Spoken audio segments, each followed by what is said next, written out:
Okay, so let us discuss about the complex fractions.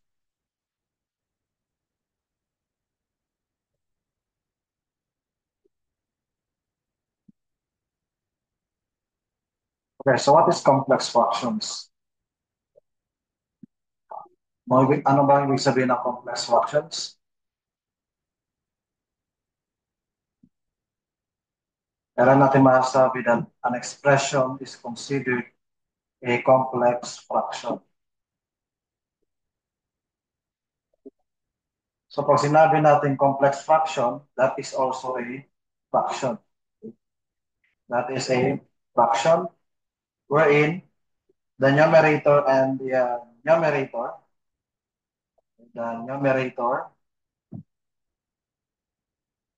and the denominator consists of fraction. Sabihin, may fraction yung numerator natin and then the denominator. So in that case, pag meron yung fraction, yung numerator natin and then the denominator, therefore we consider that as a fractions, okay, complex fraction. But in cases where complex fraction contains a variable, then we call that as complex rational expressions. Okay? Complex rational expressions.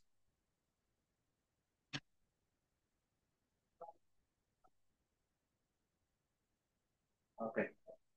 Again, the complex fraction, that is a fraction wherein yung ating numerator and denominator has fractions or contain fractions. Both of them contain fractions.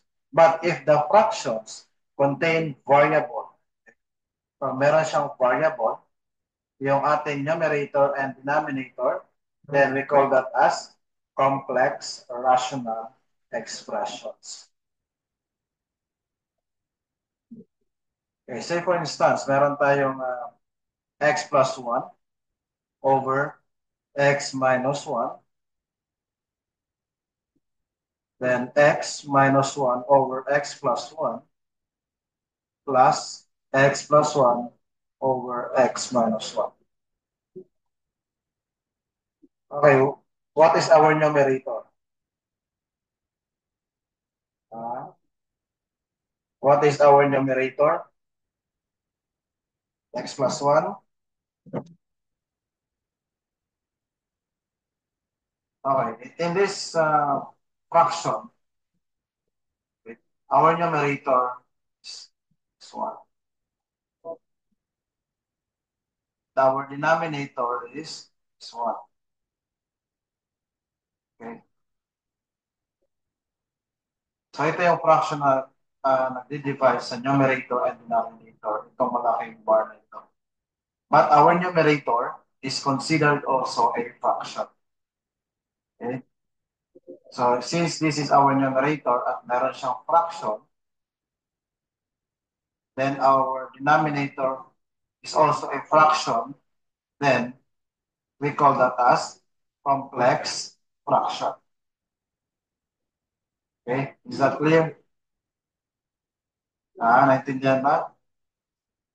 Pag yung numerator natin is a fraction, and then our denominator is also a fraction, then we consider that as complex fraction.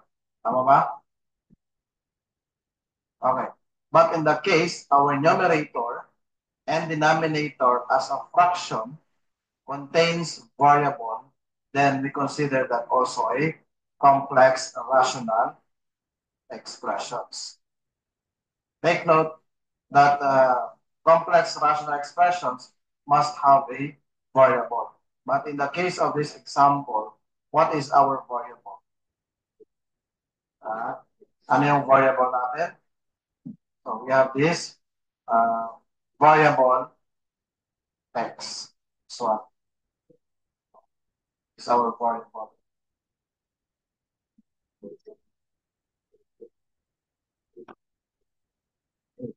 So malinaw ba yung ating complex fraction and complex rational expressions?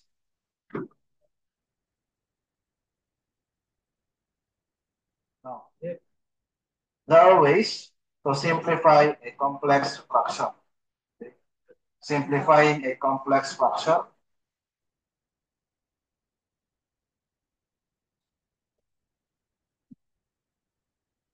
Because if the complex fraction can still be simplified, then you simplify. So our first step in simplifying a complex fraction is you're going to okay, rewrite the numerator and the denominator so that they become one fraction. Okay? So that they become one fraction on. From our example, this is one fraction. Uh, this expression consists of fractions within a fraction.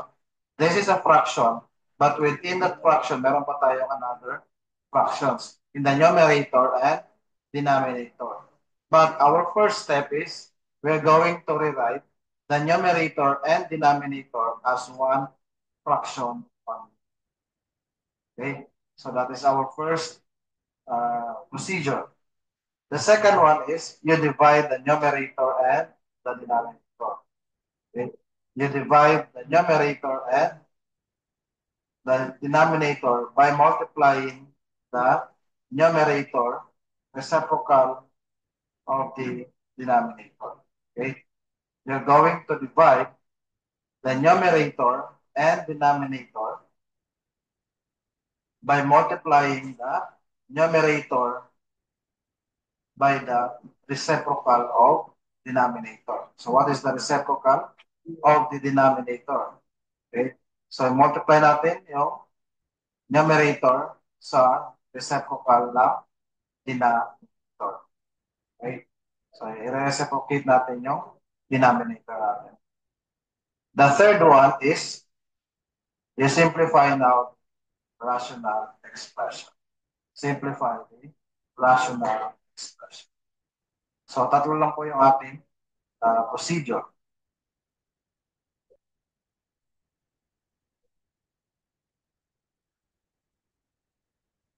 Okay. So sample tayo.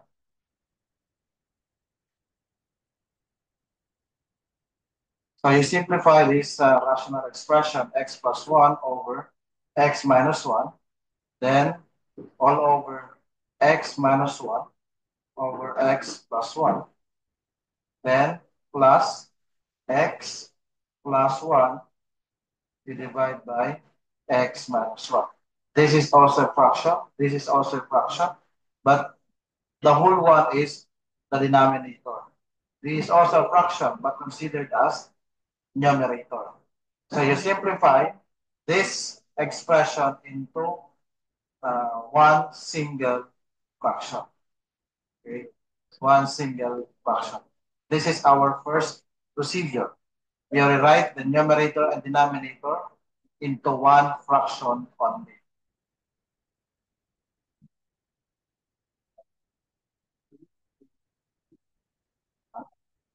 No, you cannot multiply by its conjugate, considering that our denominator does not have radicals.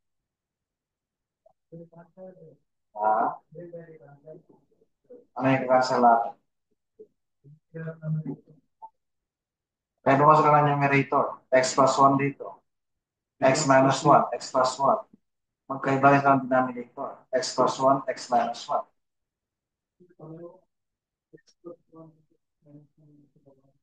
This one. Saka ito. Hindi mo siya pwede kasi meron ka pang additional dito sa denominator. You have to simplify or perform the operation ng addition dito sa denominator. Okay? So we better follow our step 1. Rewrite the numerator, rewrite the denominator as a single fraction. So therefore, we're going to perform the operation of addition.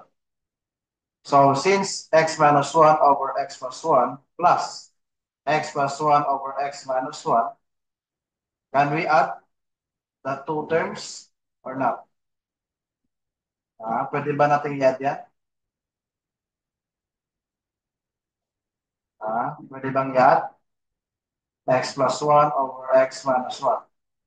Ito kasi na single fraction na siya. How about this one? Pwede ba siyang i-add directly? Considering that our denominator is different from each other. What is our rule? Anong rule natin? High school algebra. You find the LCD, the least common denominator. But in this case, ang layman's term natin yung cross multiply. Layman's term yun. Okay, so our least common denominator here is x plus 1 multiplied by x minus 1. So in that case, x minus 1 squared plus x plus 1 squared. And the denominator becomes x plus 1 multiplied by x minus 1. So they become now one single fraction. Then you're going to simplify this one. X plus 1 over x minus 1. What is the expansion of this x minus 1 squared? X squared minus 2x plus 1. Plus, how about this one? X squared. Cross multiply. Oh, pwede mo ito cross multiply. Para madali para sa inyo. Ah, constant squared. Ano constant? No, that's not constant. You perform the, ito yung LCD natin, x plus 1 plus multiplied by x minus 1. I-divide mo ito dito sa x plus 1, denominator. Anong natira? X plus 1 multiplied by x minus 1 divided by x plus 1. Anong natira? X minus 1. I-multiply mo dito. X minus 1 multiplied by another x minus 1 that becomes x minus 1 squared. Ba, yun ang rule natin? Divide natin sa denominator in LCD, then multiply sa numerator. On the second term, x plus 1 multiplied by x minus 1, i-divide mo dito sa x minus 1. X minus 1. Ano matira? What is being left is x plus 1. I-multiply mo dito sa numerator, that becomes another x plus 1. So that is x plus 1 squared. Diba? Can you follow? Loading ba? Loading?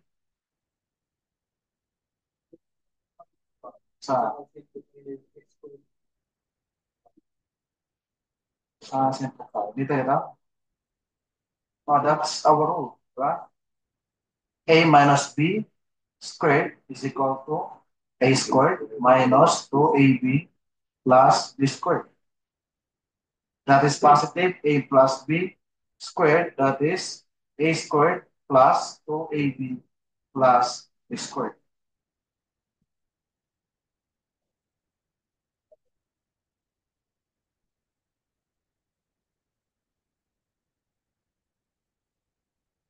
Okay, so that is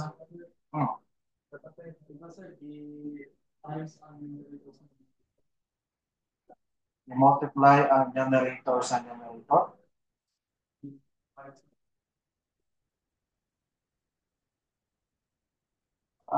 Multiply. This one. Ito ang LCD natin.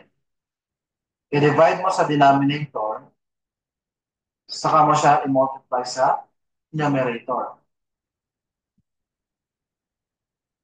Yes ba? Katulad nito, itong second term natin. X plus 1 times x minus 1. I-divide natin sa denominator. Anong denominator natin? X minus 1. Diba? Ilan natira? Cancel itong x minus 1. X plus 1 ang natira. So, then i-multiply natin sa numerator. And this numerator is this one.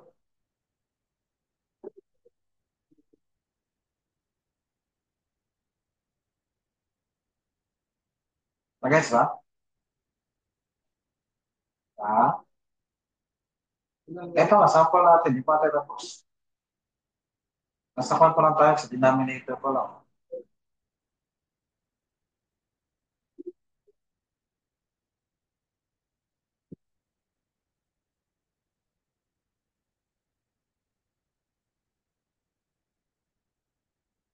Okay na tayo? Okay. So, simplify natin yung x minus 1 squared plus x plus 1 squared. So, recall this formula. A minus b at saka a plus b squared. So, x minus 1 squared, ito yung kanyang expansion. X squared minus 2x plus 1. Ito siya. X plus 1 squared, yung a plus b squared. Ang kanyang expansion ay x squared plus 2x plus 1. That is a squared plus 2ab plus b squared. From x plus 1, what is our a? That is the x. What is our b? That is 1. So a squared, that is x squared, plus 2 times a, that is our x, your b is 1. So that becomes 2x. B squared, your b is 1, then 1 squared is 1. Okay? Then, divide natin sa denominator niya. X plus 1, yan yung LCD natin. X minus 1. Simplify this. Kana makangsel. X squared plus x squared. Combine like terms. Diba? Plus mo na ito. So you're going to add the same terms. Yung mayroong x squared, i-add mo sa mayroong x squared. Yung walang exponent, i-add mo sa walang exponent. Yung constant, i-add mo sa constant. Okay? So x squared plus x squared is 2x squared. So 2x squared. Negative 2x plus 2x is negative 2x plus 2x. Get x squared.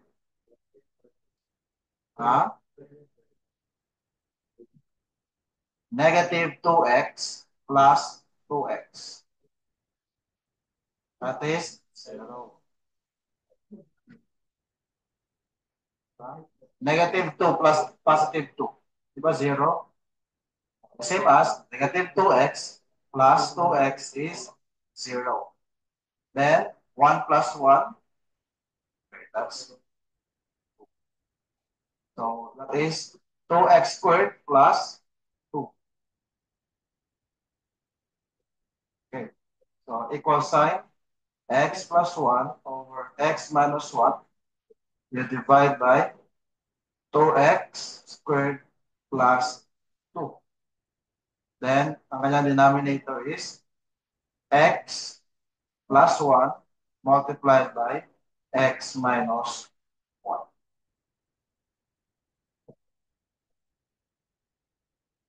Okay. Sir, pwede simplify. Paano mo siya ito? Anong gagawin mo dito? Anong gagawin mo sa second term? Yes, sir. Di pwede? Pakita ko sa iyo. yung x plus 1. Ito yung ginawa ng isang classmate. X squared minus 2x plus 1 plus x squared plus 2x plus 1. Okay. Yung LCD, simplify mo. Tama? Ito simplification niya, x squared minus 2x, 2x plus 1. Okay. So this becomes the common. The denominator as a, ang itsura niyan dapat is, pag cancel mo ito, so kaya, that becomes 1, diba? 1 plus, how about ito? Becomes x squared plus 2x plus 1 over x squared minus 2x plus 1. Yun ang maging itsura niya. So, the numerator becomes x plus 1 over x plus 1.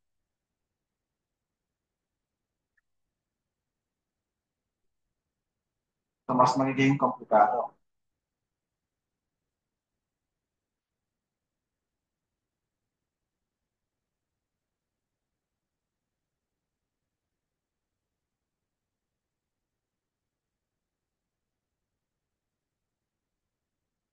Okay.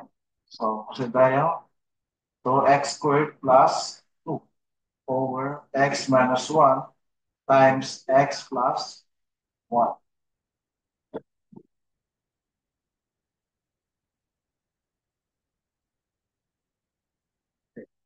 So, equal sign, that is x plus 1 over x minus 1. This is your numerator.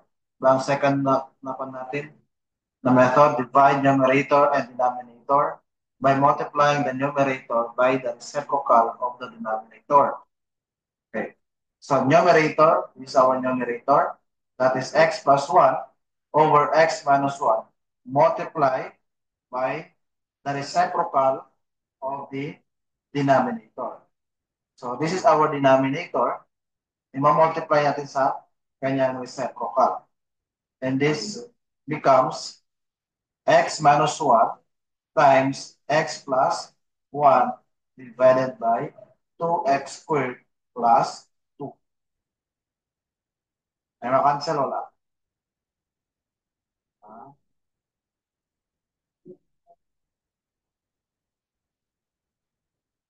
Meron tayo makancel. How about this one? X minus 1, then x minus 1.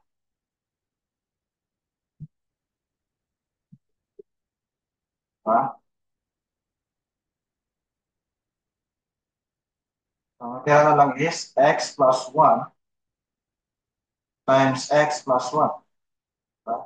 X plus 1 is 1 and another 1. Then you divide by 2x squared plus 2. Cancel naman itong 1, x minus 1. Then yung x minus 1 taas. So this one, simplify natin, this becomes x squared plus 2x plus 1 over 2x squared plus 2.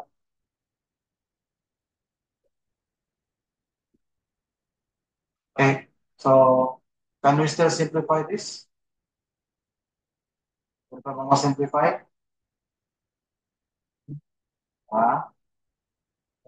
Wala na. X squared plus 2x plus 1 over 2x squared plus, and this becomes now your x.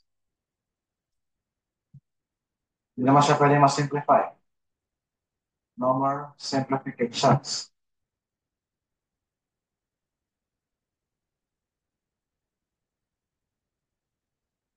Okay? Can we have another sample problems?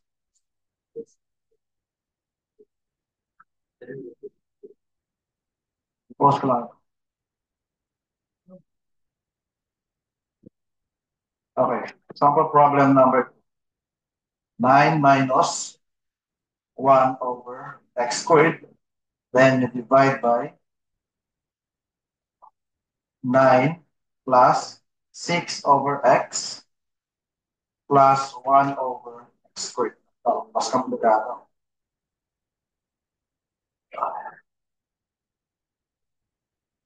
So you express this expression into one single fraction.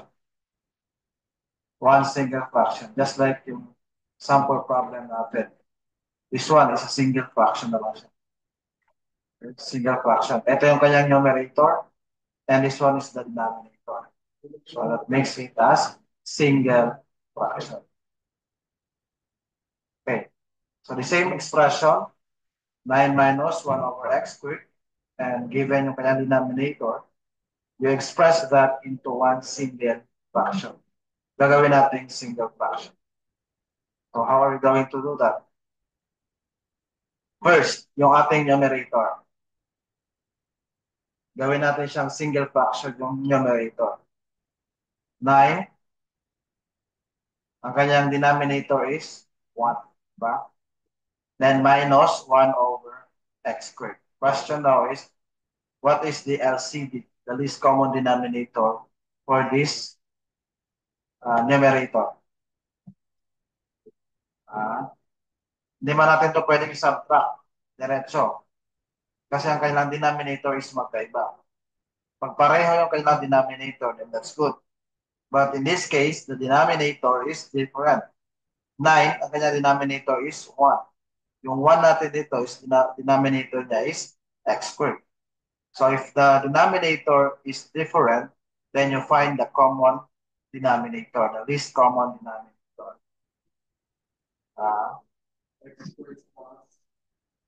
Hindi pwede. Mag-iiba na yung value ng 1 ng ating numerator. Okay. One technique na ginagamit natin is yung cross multiply na sinasabi. So that becomes 9 times x squared. 9x squared, diba? 1 times 1 is 1. Then, the LCD now is x squared times 1. Then, you divide by, how about this one? So, denominator natin. Anong magiging LCD natin? Kasi denominator ng 1 is x squared, x, then 1. So, they have different denominators. Therefore, you cannot directly add them. Instead, you look for its least common denominator, the LCD. So in that case, the highest is x squared. So x squared.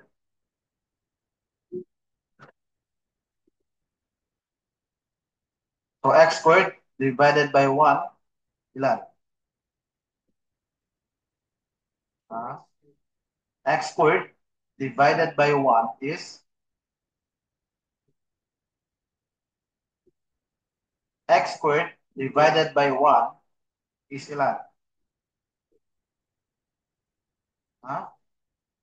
X squared divided by 1.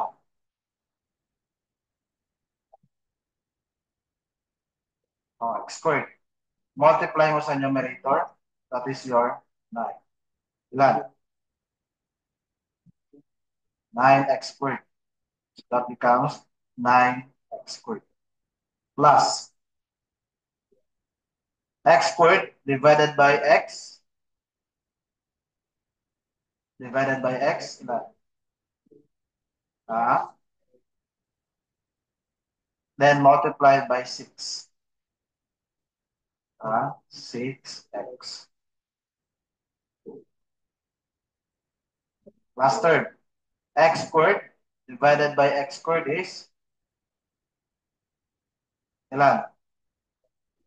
1 times 1. That is 1. So plus 1. Okay, so para sila, magkapantay na sila. 9x squared minus 1 over x squared. Then divided by 9x squared plus 6x plus 1 over x squared.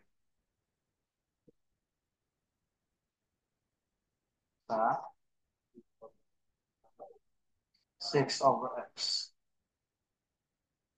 Saan? Ito. Ito. 6 over x. Hindi mo nag-given sa problem.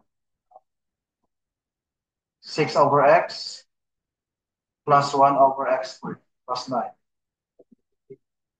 Ah,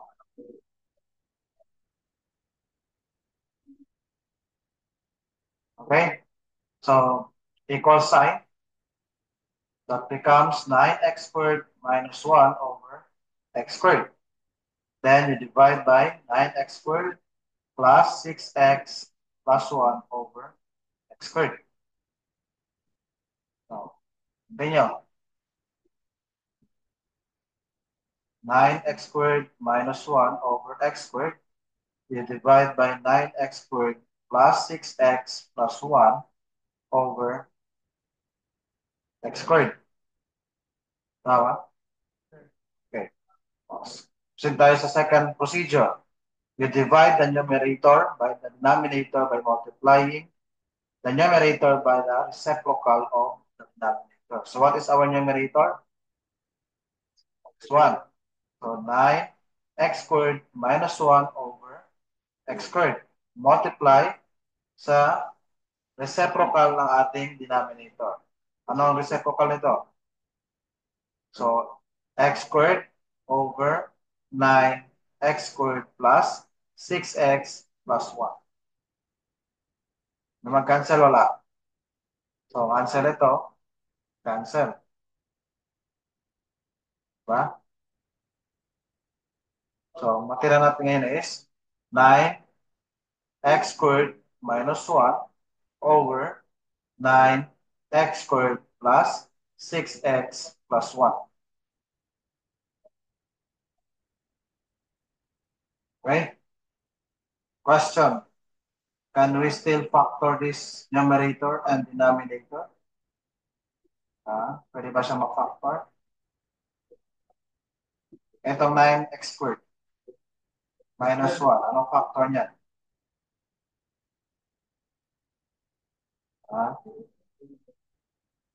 Anong factor niyan? Di ba itong 9x squared, that is your a squared. Your 1, that is your b squared. So minus. So anong rule natin dito? A squared minus b squared is a minus b times a plus b. Diba? So anong value ng a natin? Ha? Di ba ang a squared natin is 9x squared. So a is equals to the square root of 9x squared. So what's the value of the a? 3x. How about the b? That is 1. Tama? 1 minus what is the square root of 1? 1.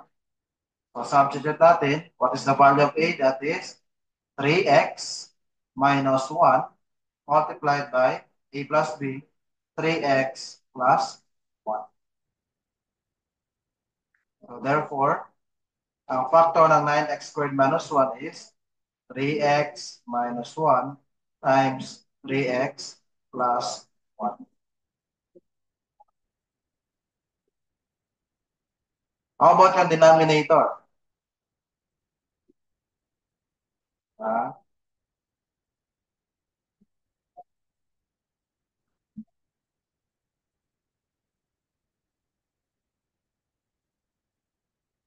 how about yung denominator natin? Yan, 9x squared plus 6x plus 1. So, anong factor nito? Ah, remember niyo yung what? AC x squared plus uh, AD plus BC x plus BD.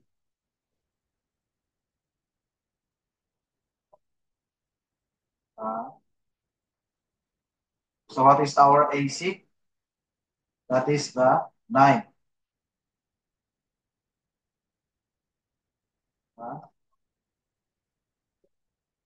So A is equals to 3.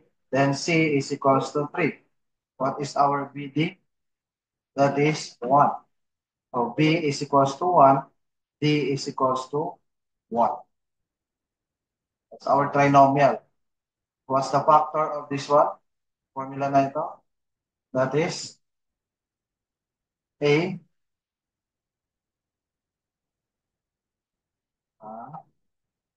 Yung formula natin.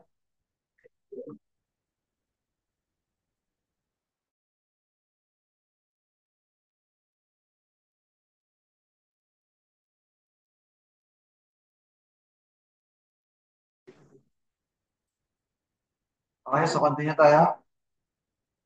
So what's the factor of this trinomial? Ax plus B times Cx plus D. Okay? But we have to check this one. Itong ating middle term. Kung pareho ba sila ng Cx. So AD plus BC. What is our A? That is 3. What is D? 1. Plus BC. Our B is 1. What is our C? 3. 3 plus 3 is 6. So therefore, pareho sila. No? So in that case, what is our A? That is 3x plus 1 times 3x plus 1.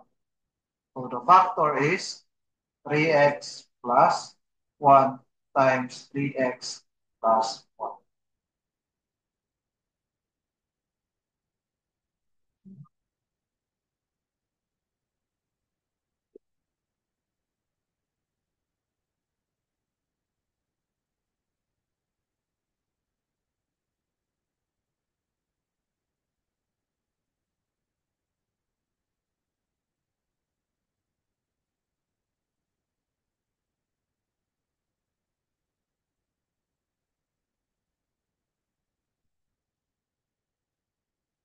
Okay, so na-factor na natin yung numerator and the denominator. So balik natin doon. 2x, ito, 9x squared minus 1. 9x squared minus 1 over 9x squared plus 6x plus 1. Ano yung factor ng 1? 9x squared minus 1, that is 3x minus 1 multiplied by 3x plus 1. How about the factor of the denominator? That is 3x plus 1 times 3x plus 1. May makancel wala? Ito, 3x plus 1, then 3x plus 1. So, ano matira? Ito matira, di ba? 3x minus 1. Then, for the denominator is 3x plus 1. Question, can we still simplify this? May factor pa ba? Wala. So, therefore, this is your.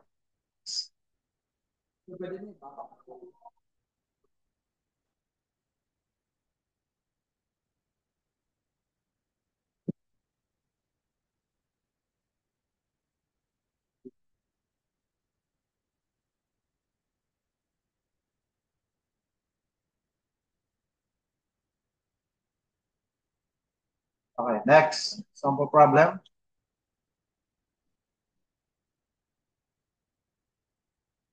How about this one? 1 over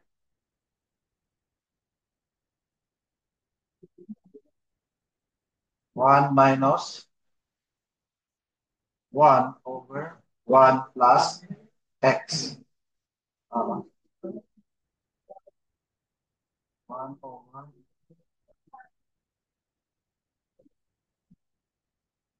1 over x. Yan. So you express this expression into one single fraction. So yung numerator natin is the 1 and this one is our denominator. Ito yung buong denominator natin. And ang numerator is 1. So wala tayong magiging problema sa numerator. So what we're going to simplify now is the denominator. Okay? So in this case, unahin natin ito i-simplify. Okay? So that case, that becomes, i-write ko lang 1 over 1 minus 1 over 1 plus 1 over x.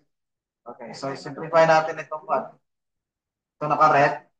That becomes 1 over 1 minus 1 over. So apply natin yung cross multiply. That becomes x plus 1 over x.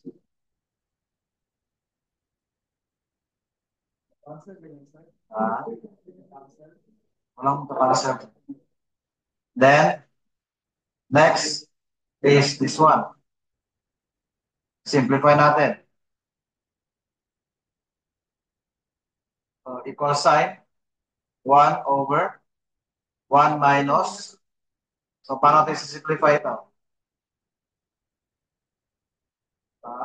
Itong numerator, multiply natin sa reciprocal na denominator. So, that becomes 1 ang numerator natin, multiply natin sa reciprocal ng denominator, itong x over x plus 1. So that becomes x over x plus 1. So that is x over x plus 1.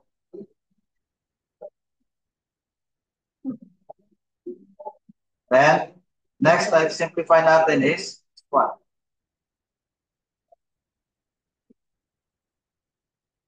So, apply natin yung cross multiply. Sinasabi ninyo. So, that becomes 1 over 1 times x plus 1 is x plus 1 minus x. You divide by x plus 1. Okay, simplify natin ito. X plus 1 minus x is ilan? 1 over x plus 1. No. X minus x. X minus x is 0. So, matira na lang dito is 1. So, 1 over x plus 1. Okay, so proceed. So, meron tayong 1 over 1 x plus 1. So, ang sabi doon, our numerator is 1. I-multiply natin sa reciprocal ng denominator. So, that becomes x plus 1 over x. So, that becomes x plus 1 over x. Diba? Ano? It should be 1. So, 1 times x plus 1 over 1. So, may cancel ito. Ang natira is x plus 1. So, this is now your final answer.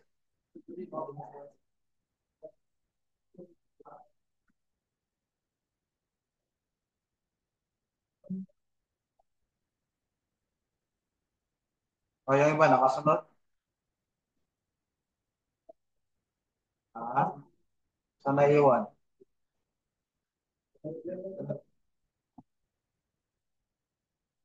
Saan naiwan?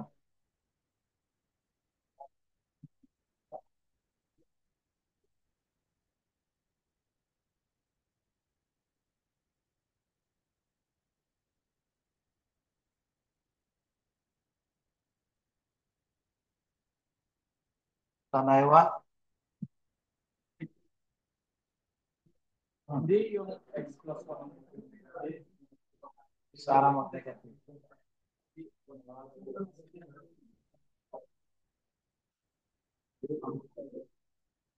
Okay?